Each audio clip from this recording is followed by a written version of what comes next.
Harry's Wife, Part 104.8. Being Boring.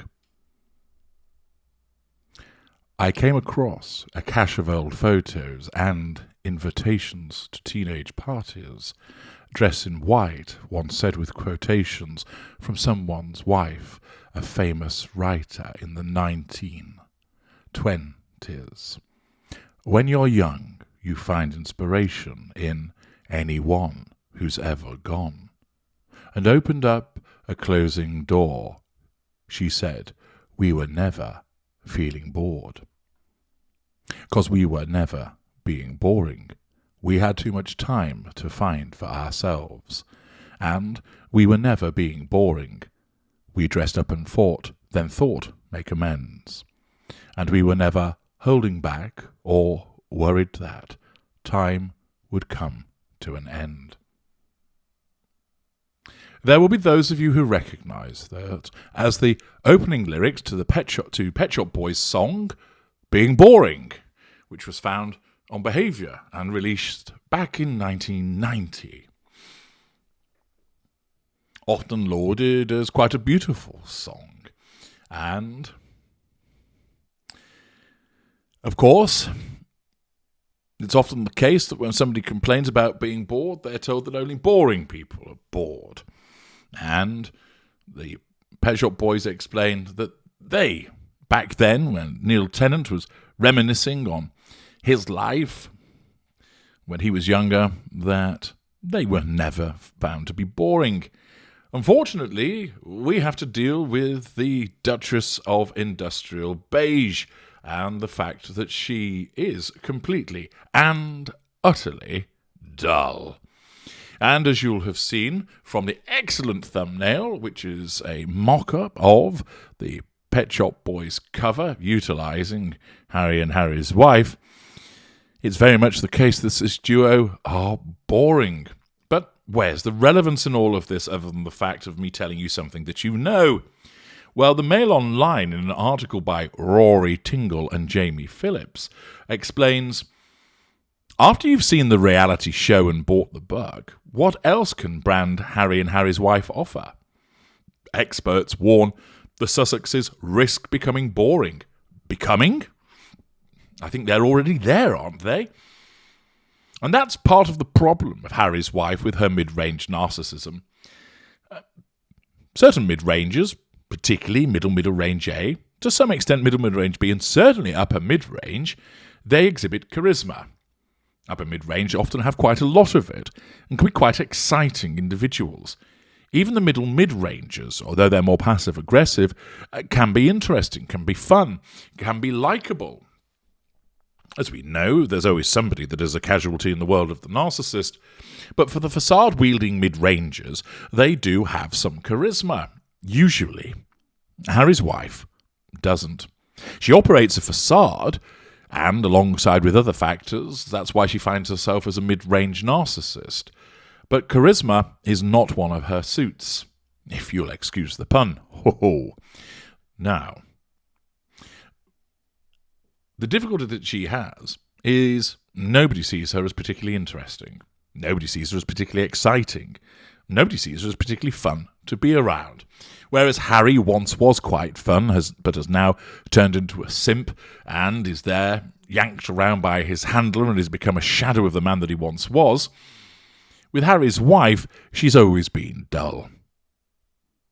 No matter what she turns her hand to, and whatever bandwagon she attempts to jump onto and try and stay on for a short period of time, she doesn't create buzz or excitement of herself. Her antics, her behaviours, prompt plenty of commentary, but she of herself has nothing really going for her. And the problem that she has is that her innate boringness seeps through into everything that she does. You listen to Arsey Wipes, and you'll become very bored very quickly, as she just talks about herself, deals with her checklist of offences against her person, and then tells you things that you already knew or aren't particularly interested in, and then you decide, I've had enough of this bollocks, and you go and listen to H.G. Tudor instead. When she turns up and makes a speech, my goodness me, it is dull. Word salad, fridge magnet platitudes, nothing of insight, consequence, and even when she cracks a joke, rarely she gets a laugh. Just watch the absolutely industrial beige speech she gave back in September at Bridgewater Hall in Manchester. The article tells us Prince Harry and Harry's wife are at risk of losing out on more lucrative media deals by being seen as boring, a public relations expert said today, as he warned the success of Harry's controversial memoir would be crucial to their financial future. The Duke of Sussex's autobiography, which has the pointed title Spare, was unveiled recently, and he was reportedly paid an £18.4 million advance for the book as part of a 3-title deal worth £36.8 million. The book will be published on January the 10th, just weeks after Harry and Harry's wife's equally controversial Netflix documentary, believed to be part of a £100 million deal, is due to be aired. Together with a deal with Spotify, which includes Harry's wife's Archetypes Podbore, the agreements provide the couple with significant financial firepower. But this could be at risk in the future if the public begins to tire. The public is already weary of the regular pronouncements, according to PR and marketing expert Mark Bukowski. The most important thing in the modern world is that they generate column inches and eyeballs. Everything will come down to the success of the book and the deals with Netflix and Spotify, he told Mail Online.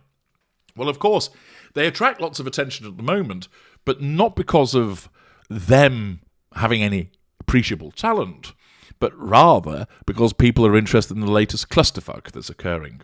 The article continues, if they do well, then they could still be attractive to media outlets looking for subscribers. Given they're no longer connected to the royal family with the exposure that brings, they need to create their own energy. The danger is they become boring. Again, I would suggest that they arrived at that station some time ago. Mr. Borkowski said the couple's expensive lifestyle, which revolves around their £11 million Monty Shitshow mansion, could see them partner with a Silicon Valley tech firm such as Mark Zuckerberg's Meta. The firm's share price recently plummeted among concerns Mr. Zuckerberg's multi-billion-dollar investment in the idea of the metaverse, a series of virtual worlds where users can engage with each other in virtual reality, would fail to pay off. There's a bit of a downturn in tech at the moment, but I'd expect that as the dust settles, we could see them sign another deal in that industry, Mr. Bukowski said. I'm sure Zuckerberg will think, Meta's tanking with the multiverse that I'm trying to create, but the metaverse isn't going too well. Do you know what I'll do? I'll absolutely sign its death warrant by getting into bed with the gruesome twosome. Meta are facing huge problems, so who better to generate a conversation around their idea of the metaverse than Harry and Harry's wife? They could be promoting it or creating their own virtual world themselves. Imagine the horror of that. A virtual Harry's wife alongside the actual Harry's wife. What has the world done to deserve this, one asks. Frank Fitzgerald of metaverse platform Pax.World said metaverse was a catch-all term for virtual worlds where people can do business, enjoy cultural experiences, play games and connect socially as avatars. He said the technology could enable the Sussexes to connect personally with a global audience at the click of a button. Well, that depends if the global audience wants to have anything to do with them. Meanwhile, brand expert Nick Eade predicted Spare would open up new commercial opportunities for Harry and Harry's wife. I think the next step for Harry will be the very lucrative public speaking circuit. He told Mail Online. Harry will read extracts from his book at events around the world with a Q&A. How will that work? How can you read out what a potato print says? And moreover, could you imagine the Q&A if it's actually a decent one? Harry, do you feel like an absolute knobhead for being played by this grifter? Harry, when did you last see your mates? Harry, are you proud of yourself for the way that you treated your grandma? I also think he will make a lot of money through an exclusive sit-down interview with a journalist to promote the book. These kind of sit-downs can command in the 6 to 7 figures, and I'm sure there'll be a bidding war. This strikes me as this is almost a put-up job by the brand experts on behalf of Harry and Harry's wife to say, is anybody interested in giving us a lucrative public speaking circuit? Is anybody interested in giving us an exclusive sit-down interview? It continues, and with the book being so explosive, he could even look to sell the film rights to it. Again, that would be highly lucrative. The royal family's lawyers remain on standby for Prince Harry's nuclear memoir, amid fears it is critical of everyone. And then it just goes on, bomb, talking about the series and publicity and so forth. But the point of this article was to emphasise the fact that they are at risk of becoming boring and they need to do something about it. Well, what they aren't boring is in terms of the lurching from one fuck up to the next, so they'll certainly entertain in that respect. But whether that will actually earn them anything remains to be seen. But they're just not interesting people of themselves. Harry, when he was Playboy Prince, was at least fun and interesting in that respect. But beyond that, he's not got a lot to say for himself because he's not particularly bright and he's not really experienced much of life. Sure, he can tell you about what life is like in the royal family, but then so other people can. With Harry's wife, as we know, beige, and more beige. I'll invent things from my past that didn't happen in order to make me sound interesting, keep bringing them up. Did anybody know, for instance, that I was in Suits? Did anybody know, for instance, that when I was 11 years old, I single-handedly forced Procter & Gamble to change the wording of an advertisement? Did you know I once had to crawl out of the back of my car because the door wouldn't open? Did you know that somebody from the cast of The Lion King told me that the people of South Africa celebrated when I got married to Prince Harry in the same way that they celebrated when Nelson Mandela was freed from prison? Dull. But let's go below the line. What are the views of people? Perhaps they're going to set us straight. Perhaps they're going to demonstrate that actually there is some substance, some interesting, that they're not the gruesome twosome, that they are, in fact, the dynamic duo, that they're scintillating, dazzling, that they've got things to say, that they've got talent, that people are going to perhaps give them a chance. Let's find out. Well, the top-rated top-rated comment from Play the Man asks, becoming, focusing on the very point that I made. Kerry Kay adds to that, they were never anything else. KBB, if book number 1 covers Harry's life from birth to his grand's funeral, what else does he have to write about? Florida Gal adds, Harry's wife will make up something, but hopefully he can whine about losing his titles. Jane Del Meghe, thank God he is the spare. He is a self-serving liability with no talent. Close to you, they are already boring.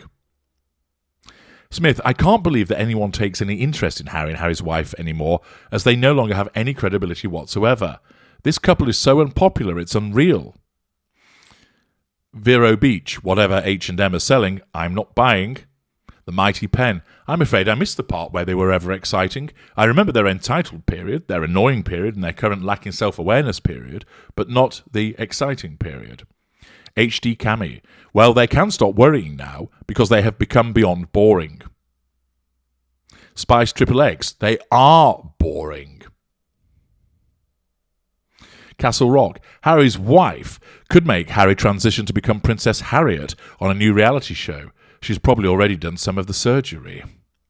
Christen Cross, who'll be daft enough to buy a book written by a proven liar?